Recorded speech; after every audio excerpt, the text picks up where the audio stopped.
Hello, welcome to Hotel Hero. The name of this video is A Letter to Microsoft and my 40 years experience with you guys between your Windows and your operating systems. Our relationship started back in 1985 when I was going to college. It was in Boca Raton, Florida, which was where the PC plant was for IBM.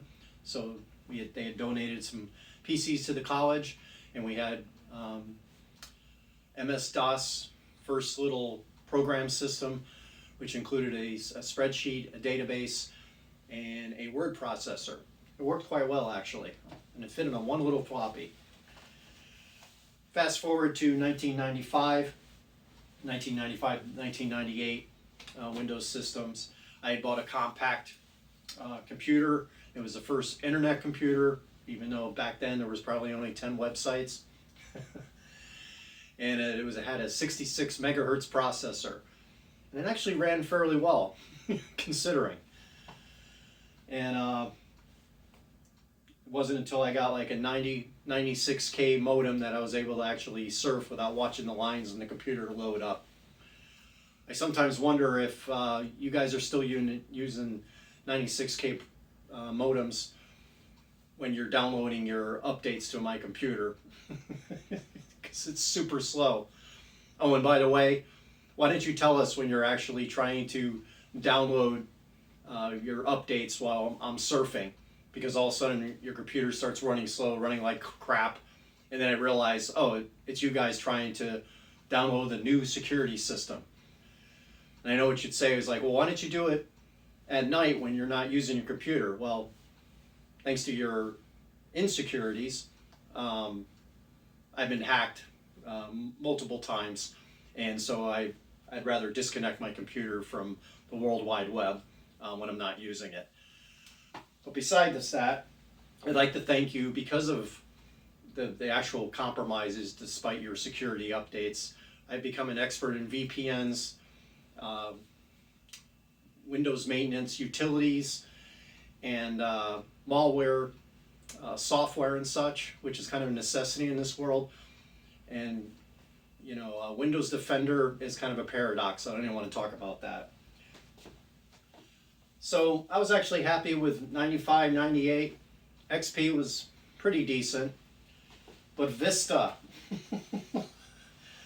during this time frame, I don't know what happened to Microsoft, but every time you added a new operating system, I had to run out and buy a new printer. So between buying printers and having to buy RAM just to run your desktop, I've spent thousands of dollars over the 40 years just so I can run software on my PC. But by far, Vista was the worst.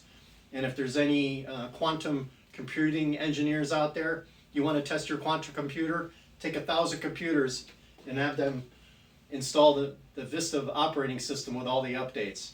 I bet it would take them 100 years to do so. So out of all the operating systems you had, Microsoft, Windows 7 is by far my favorite. I don't know why you ever got rid of it. I see people in the know tend to still run Windows 7, just basic install without all the bloatware that you guys install. So my last 40 years, I spent a lot of time with the Circle of Death. Over 1,000 hours just updates, getting rid of viruses, and just absolute headache. And I want to apologize to my friends who are Apple enthusiasts, my friends and family. I get it. The nice thing is when you plug in a device, it works. Microsoft, it never works. I got a Google phone recently, and even the Microsoft Photo app didn't work. I finally found a little app that Microsoft made for the particular format of the Google phone. And by the way, I wasn't going to pay the 99 cents.